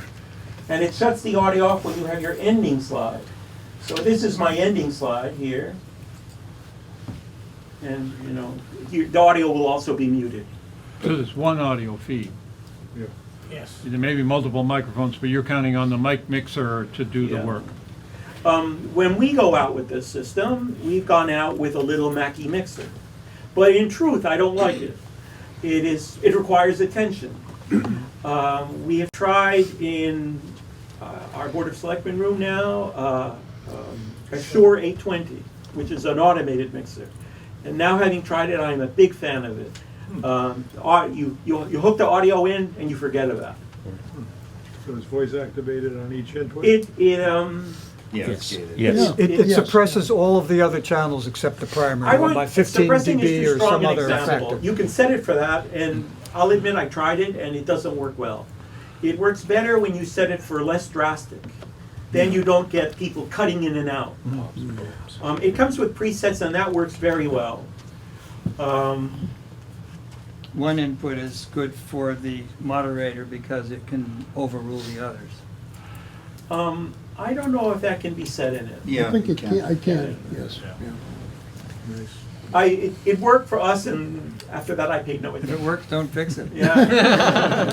But with that thing, that eliminated the other issue that was happening for us, which was just having to deal with the audio. There's also a Dante version of it. So it could be 8. It's 8. Oh, and the other thing is there was the need for also feeding at the same time the public address system for the room. And that was the other reason for getting that system. We were getting a lot of feedback. And the problem was is that the mixer was not close to a camera location. This is before we tried using the system. And so the person would get feedback, the person would have to leave their camera, run up, adjust it, and go back to it. That's why they have audio, man. Well, the whole idea was not to have it. Oh, we try to make it biggest a one-man operation. Before you send the shop steward chasing us, I would only like to comment that there are not a lot of people who like doing these government meetings, and the pay was never very good. It's falling asleep that's difficult. If it's a small enough room, I've had pretty good luck in some venues with those tracking microphones. Acoustic Magic is one of them. It's very inexpensive compared What to... does that mean? What's a tracking microphone? It's an array of microphones that steers the beam depending on what it hears. They're mostly up high, right? Well, you can ceiling mount them. You can sit them in the middle of a conference table. They do not work well in very live environments because the reverberance of the room confuses the algorithms seriously. But in a reasonably dead venue, they work pretty well. And I will show you a couple of little things. For example, I didn't show you the fourth titler, which in this case, just for fun, we made it into a scoreboard. But the important thing that it has is it automatically puts up the time and the date, which is necessary for some recordings to get, to put that information visually in the picture somehow.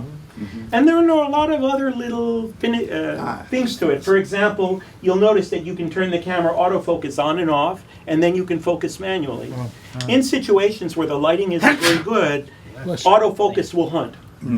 So it is very nice to be able to turn it off. And the nice thing about it is when you capture these shots, it will capture the focus whether you have autofocus on or off, assuming that you like it. And so even if you're using autofocus, you can turn the autofocus off, and then when it goes to the next shot, it will go to whatever the focus was when you captured it. Wow, that's terrific. That's good. Are there any requirements software-wise, or is it like any general laptop should do? No, it is supplied as a unit with a specialized laptop. It has to have a laptop that has a graphics processor that's powerful enough to do the math.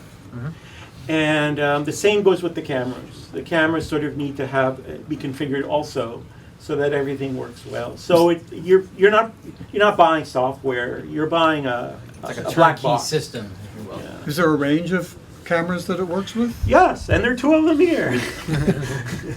The ones with the plastic on top are the inexpensive ones. They are actually my favorites. Don't tell Robin. Are they proprietary? They're or are they- inexpensive. You have to use them. You have to use They've been those. modified to work with us. The advantage of them is that they're inexpensive. The disadvantage of them is that they are designed to mount upside down with this thing. And they don't have a 1/4-20 screw in the bottom. We had to make adapters to put them on tripods. All right. The other disadvantage they have is if you put them on tripods, they cannot see below their horizon line. Right. This turned out to be a problem when we did a planning meeting because we wanted the camera to be able to look down at the model that the people had brought, while also being able to look at the people in the meeting. The problem is if you tilt the camera to get a good shot of the planning thing, then all the other shots are really drunk, and it didn't work. The other camera over there is more expensive. It has a Sony imaging chip in it, which I think is part of the reason. But it also is designed, it has a 1/4-20 screw in the bottom. It's designed to tilt up and down, to be mounted the way it is. But it's more expensive. Like how much? It's about 3,000 Ooh. For the big one. for the, yes. That's the bottom of And the these- scale that most of us are used to dealing with. It's $5,000. Well, They, are you compatible with the Panasonic, like HE40 line? No. We will be working on that in the future. And what The about- newer ones, the one that support NDI, so the 30, the 40, and the 70. Okay. And what about support for embedded audio if a source is plugged into a camera? Perhaps in the future, Not but right at the now. moment, the audio comes in here through this USB, and the software looks for it. So there would have to be a software rewrite for it to decode the audio from the cameras. The assumption is the cameras are going to be up in the ceiling Right, on I these mean, pipes. that's not something that's gonna come up a Right. lot. Yeah. Although in the police station conference room, I'm using it with the HE40s. Well, I would say feed the microphone in. Well, it was to- just to- because it was a shorter run from the microphone to the camera than it was from the microphone to the controller. If you see the price it'll cost to do it. Any other questions? Are you looking for other beta sites? You'd have to talk it We over with can talk, Robin. yeah, talk about it. Just ask where the sign-up sheet is. I think she has a great beta site. Well, we know each other. We used to work together. Yeah. And what you may not realize is it started at BNN, this Yeah. thing. It did. Because remember I was making that little portable switcher when I was there? It was the silver Yeah, box. I remember that. Yeah. And then I went to work for a switcher company for 10 years and sort of fell by the wayside. So everything all included, how many dollars are we talking? Oh, we shouldn't be talking about prices at the meeting. Yeah. No, we can't. How many zeros? Let's talk offline. Okay. Can you give a ballpark? A range? How about without the cameras? Well, we don't, it's a Without the simple cameras, technology, it's and useless. that's the problem. We Yeah, it's cannot just- talk, Oh, okay. it's not a sales. Less than you're paying now for Right. complicated systems. Right. Okay. What other questions? It's the first thing everybody wants to know. Yeah, really? Yeah. What are we talking, like 300? No, it's not $300. The customer actually set the price for the Abbott originally. He came into a whisper suite at NAB, a guy named Alan Miller, and he says, you know, and they're debriefing him after he saw the prototypes that we were showing, and Alan does this. Stop. 5,000. How much? Well, like Bob was saying, we just don't have a price. I don't know. How much? It's not going to be available for 2 years. How much? And he then said, how's 85 thou? Okay. And he wrote the check. Wow. on the Wow. spot. Wow. That's how the price got set. If they write checks right now, should I stop? Number one. We gotta start somewhere. That's Any it. other questions? Thank you. Oh, one more thing, you may want icon, you can put a color also. Oh, on these buttons, in this case, they're just, you know, pictures of little dolls that I grabbed. But you can change the button colors, you can see here. You can customize this any way you like, and in the background you can put, typically, what we've been doing is a picture of the room. And you can, it grabs right from the camera when you do it. If you want, you can also put in a file image like a JPEG. So it's occurred to me that one of these days we could put a floor plan in or something like that. What's the name of your product? It's the VV104. VV104. That's catchy. Well, someone was, what did he suggest? The simple switch or the? Simple switch. Yeah, is that a better name? Simple switch. VV104 is a name that obviously was designed by engineers. Well, it's a model number. Simple switch VV104. Make both cameras. So we had a customer tell us, yeah, we didn't like the VV104, so come up with a fancy name. So we're considering simple switch. Yes. Nice job, thank you. I'll leave it running if you want to play with it. I got a question, Bob. Would it be now, right now you're using two outputs, one for program and one for your interface? That's correct. So you have two HDMI outputs from the laptop, correct? Yes. No, I have one HDMI laptop from the outlet that goes to here. This one I don't have access to. Oh, It's on the screen, yeah. That's why I didn't want to put it up on the screen, is that I would lose my program. You could output. probably use one of those USB to. Extended desktops. Yeah. Yeah, but it would take me a while to figure out. Well, you might run Well, out I'm of just ports. thinking that, you know, it'd be possible. Doesn't have a VGA output? No. I mean, They all it's- do. HDMI. No, they don't. Not Well, anymore. fine. VGA. But, I mean, you can mirror the screen. If I mirror this, then I will lose my program monitor. This program monitor is coming out of the laptop HDMI output. I understand. Oh, so you can't have another monitor? To Well- look, to have your cameras be bigger? It's called mirroring, that's Yeah. the term. Right. Well, I was gonna take it a step further. My question was if you could do a desktop version of this where I could put in, you know, the honkin' NVIDIA card with, you know, Right. 10 HDMI Yes, outputs. we can do a desktop version of it. Yeah. Yay. Yeah. And that way I could have, you know, Big two screens. massive screens, Right. you know, Right. massive enough so that way even the fine grain of the interface And also you can rack now mount it, so- matches my meat hooks. Right. Here, here, I think that's, feedback would be useful. Yeah. It's just easier to So take I the just laptop think, No, they around. came up with this first. I think, flex it right. as a I think you've also got a market for what I'll call a deluxe model, Yeah.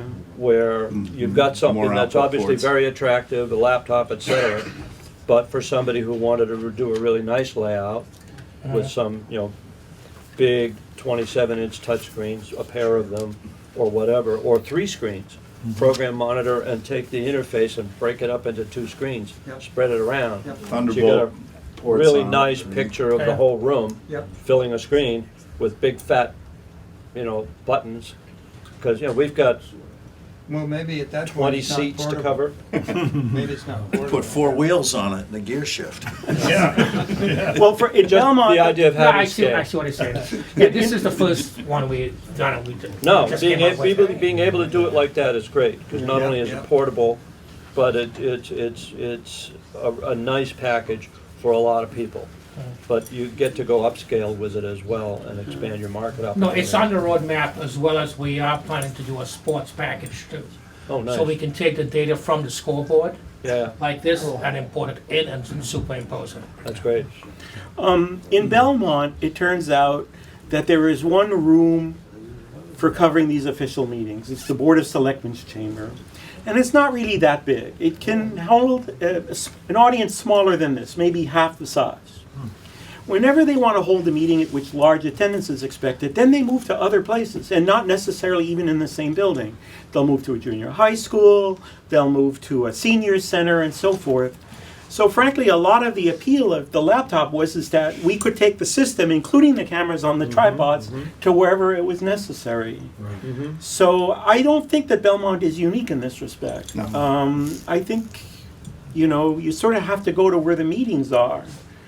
No, having a nicely packaged portable system is absolutely a value. Certainly prohibitive to try to outfit every meeting room with a flexible system. Right. I personally would consider putting the cameras in. They're not that expensive. There's sometimes you can get nice angles. You don't have to take them down. Oh, sorry. Partial system. We have we do mostly city council and school committee, and they're in 2 separate rooms across the hall from each other, and we're not allowed to put any screw holes in either room because they're historic buildings. Yeah. So right now we have PTZ cameras on tripods that we roll in. Yeah.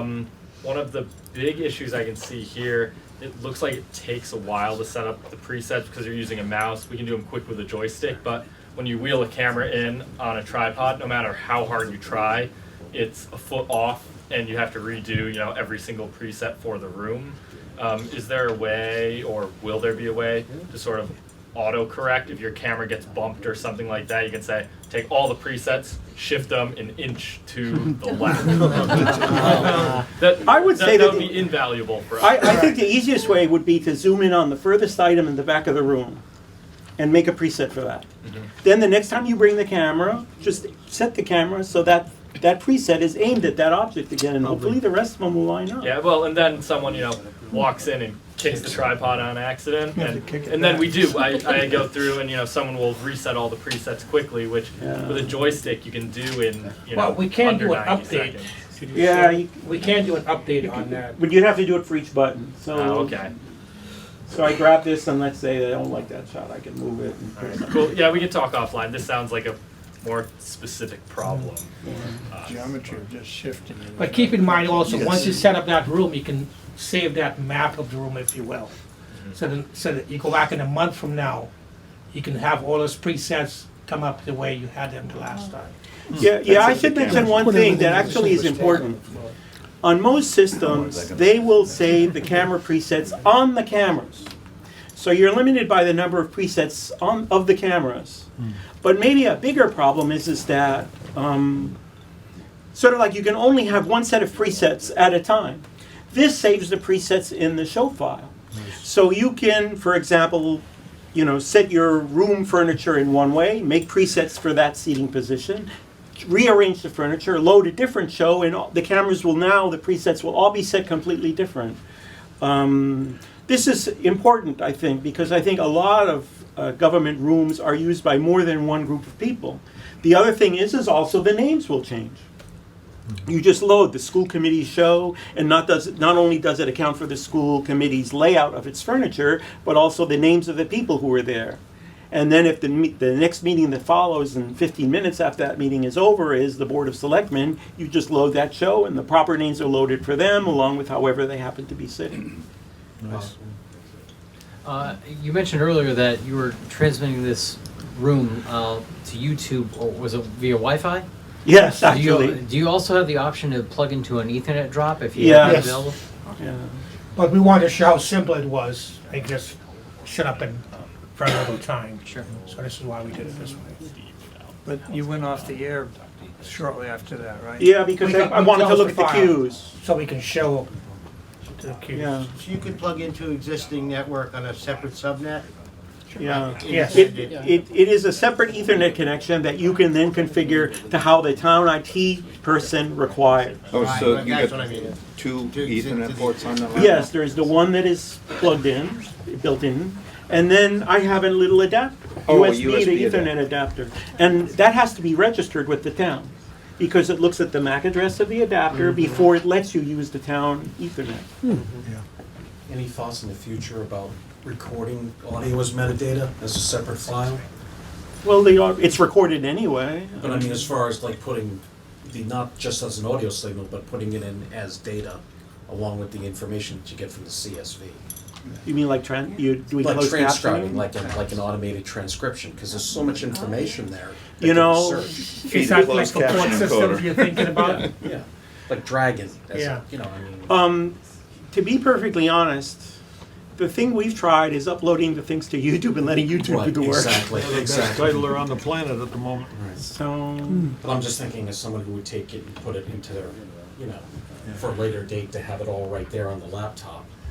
You know, Belmont doesn't have a YouTube channel. We just use YouTube for this utilitarian stuff. No, but I see what Kevin is talking about. We were talking about core systems, so it can come in handy. Do you have support for or a development plan for closed captioning? I don't think so. I mean, YouTube. I mean, why? It's, Well, you know, on a lot YouTube. of folks are interpreting recent Massachusetts or legislation that it's going to be required. I guess we would have to. It would have to be looked into, but I don't know. Means you gotta start writing, Bob. Not me. I mean, right now, we put it to It's gonna be a YouTube big and it's problem. there, so. But you are right, there are quite a few, Right. not only YouTube, but other sites that you upload a WAV file to, and it gives you back a timed text file. You know, no position, but it'll give you a timed text file, a caption file, that's just on the bottom of the screen. Multiple websites, and a lot of them do it for free. They do. And in multiple languages. in multiple languages, and then companies like 3Play Media in Boston, they do it, and they'll like reposition it for dollars on the minute. So it's doable. It's on the dollar. I think the big challenge at the moment is just getting the chapter marks on to do. Right, it's, my whole point was just the fact that you have so much information being relayed in that meeting that, yes, it's available on the audio track, but if someone wanted to search the person who brought up this certain topic, they'll be able to look that up and say, who wanted to know why the water tower was leaking? You know, all of a sudden they type in water tower, and there's the person who was talking about it. Well, right now, we can search by, say, water tower the subject. Correct. Well, hold on, correct, hold on. 'Cause correct. Let me explain it a little better.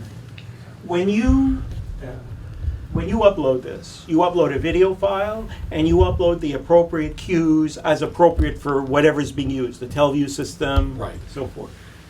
It has the ability to also export an HTML file. Okay? And the HTML file looks like this. Let me find it.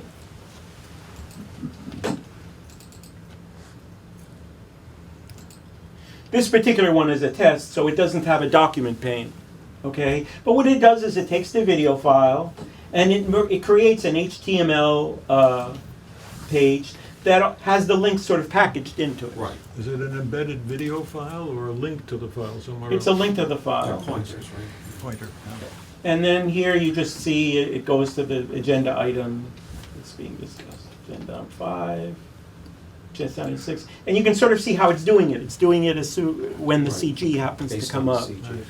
And that's its limit. It's great. It's whatever. And the text on the, this HTML text is searchable, I guess, by Google and so forth. Because we have a lot, the reason I asked is we have customers at Video Express that basically for archiving, they're looking for a way to archive the speech. Well, natural is to close caption it. Then they actually have a way of searching based on what time in the program something was said. And it's just, and all these online resources now for captioning, I can see somebody taking your file, instead of going directly to YouTube, posting it to another site that a caption file is generated for it that's searchable. Yeah. But how do you get that re-imported back into your document to get it back up online? I just, I want you to sleep at night, Bob. I want you to code on it. We'll have to think about it. It's sort of interesting. I had originally assumed that everyone would just upload their stuff to YouTube. And then talking to people, you find out that they're not comfortable with that. They want to have control over their media. They don't like the fact that YouTube can take down your videos if they don't like it. Exactly. Someone and there's can- no neck to wring. Yeah. And It's a long reach. I have a radical suggestion. All of us are getting enormous bandwidth capacity. When G5 comes in, my phone will do 100 megabit per second connection. I've got a Comcast now that's 150 megabits per second. So I'm sending my lectures out onto the internet at about 2.5 to 4 megabits per second. That means I could serve 40 or 50 streams, okay? So why don't you consider, if you're a small operation and your average viewers are running to 10, 20, 30 people at any one time in a town, run your own server, become your own system, you're a CDN yourself. Now you'll max out occasionally. Maybe you could then send them to YouTube or something, but in No, other that's an words, option I'm looking at. yeah, that's exactly what I'm looking to do also. You run server over 5G or over the? Well, today I'm running it over my Comcast internet connection. So I've got a couple of them. I've got a business one and a residential. I'm testing them both. I'm putting lectures up on YouTube. I'm now using a tool called Teradex Cube, which is an encoder that I send to their core cloud services. So my lecture can go up to them, and I used to have 3 video units, little Teradex. Now I use this one core. It goes up, and the unlimited number of CDNs I can send it to. And one of them is my local public access CCTV in Cambridge, where I've given them a core, a cube decoder. So the code decoder sits in their rack. And when I'm in my lab talking, they see me and they put me on every day at 3 o'clock. 5 days a week I've been lecturing. I've got 50 lectures up there at the moment. So, but they could see me all the time. So, and it's a wonderful tool. Anyway, let you finish up. I'd like to tell you all something I hope you'll be interested in if you're a public access station when the time comes. Okay. Has it come? Could I again? All right, Bob, Sure, so go thank ahead. you. Some of you know me from a long time ago when I was a sound engineering committee meeting and wrote a digital standard to sync Super 8 movie cameras to magnetic film recorders. I built Super 8 sound back in the 1970s. Yay! Yeah. But today, I'm now doing the thing I was trained to do, physics and philosophy, and I've got a big website on my work, and I'm writing my 4th book on the work. But now my goal has been to put my work out on lectures. And so I plan, I'm 81 now. If I get a few more years of life, I'm ready to lecture probably 300 or 400 lectures based on the material on my website.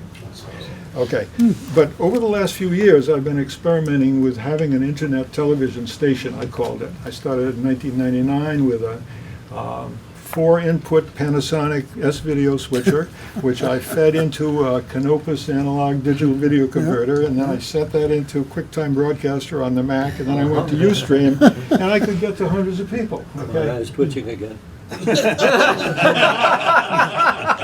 I am running a show, my lectures, I have switched the entire show myself, no engineer, and I no post-production, because I don't have time for any of that. Right. People said, don't do this, Bob, you'll mess up, you'll be on the wrong camera.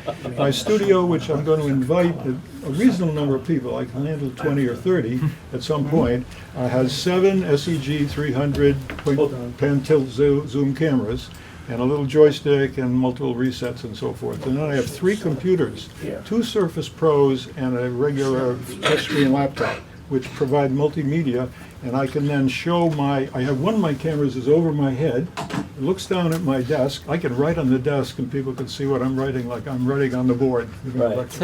Or I can open up one of my books and zoom in on the book and then read the lines to keep people's attention. When you read to them, they go right to sleep. If I have my finger moving along the words, they stay with me. So, anyway, I've built a number of internet television related things. The biggest one is the cheapest outdoor broadcast truck you've ever seen.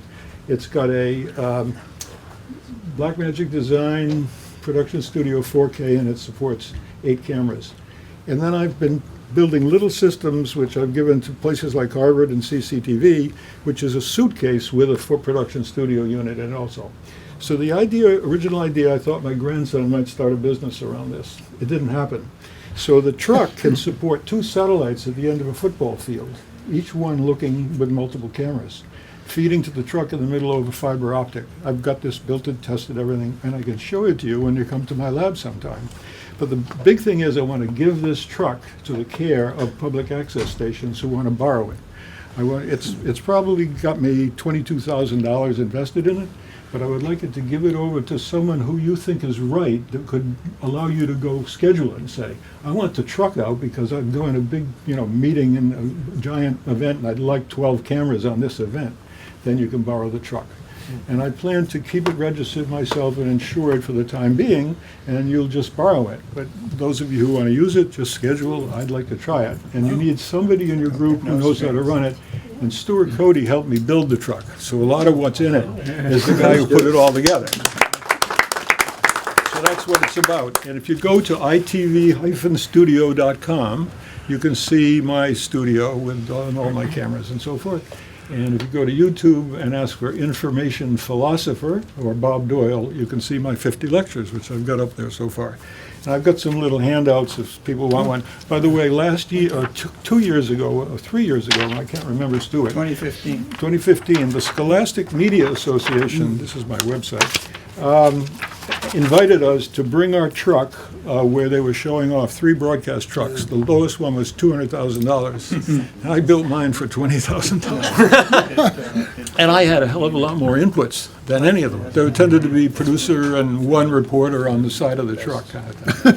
So if you want one of these, I'll give you one of those. And I think Stuart and I will try to invite you over sometime. What you'll see there is the lab has these 2 systems in it, one suitcase and one that I use for my main lectures, each with 8 outputs. They all feed through my walls out into my backyard, and they go into the truck.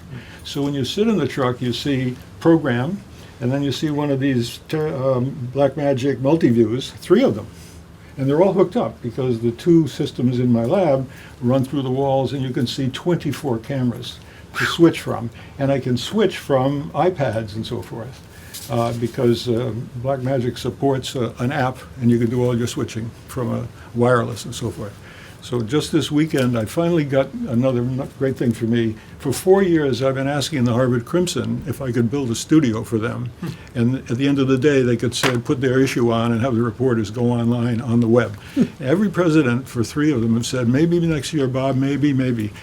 2 weeks ago, I got a call from the new president, Derek Shaw. He said, I've been reading all the emails. We're going to do it. All right. Bring it down.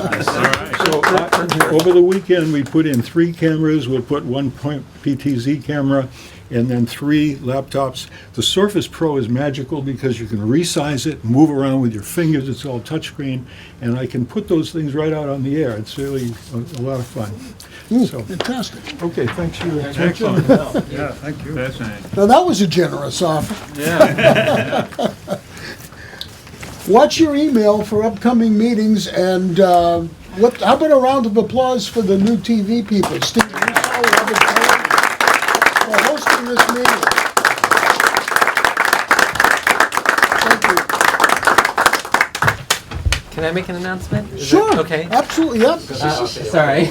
My name is Adam Schutzman. I'm a graduate student at Simmons College studying archives, and I specialize in audiovisual archives. And I'm helping to set up a video preservation station to sort of educate the next generation of archivists how to work with audiovisual materials, because most archivists don't want to deal with them at all and don't know how to deal with them. So I'm trying to change that. So basically, if anybody has any old, obsolete video equipment that they don't want anymore, Paul Beck. We've already got a date. Where's that truck? let me know, because I'm just basically trying to set up a station so that these people can learn how to just, even some basics about AV, because I think it's critical, because a lot of these formats, the content's going to be lost in the next 10 to 15 years if archivists don't start dealing with it. So, Is there anything specific you're looking for? definitely Umatic, but also more recent stuff like mini DV or 8 millimeter video, Betacam, pretty much anything. I have a VHS, but other than VHS, it'd be great to get like a vector scope or a waveform monitor. Do you know Custom Video in Natick? They've got a lot of old stuff. Okay. No, great place. Cool. Yeah.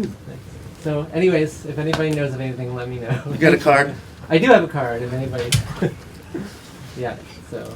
May be able to liquidate some of the finishes here. There you go. Okay, thank you. Thank you for Thanks. coming. If you're not a Smpte member, please consider it. It's only about $45 a year for an associate membership. We'd love to have you. Thank you. Thank you.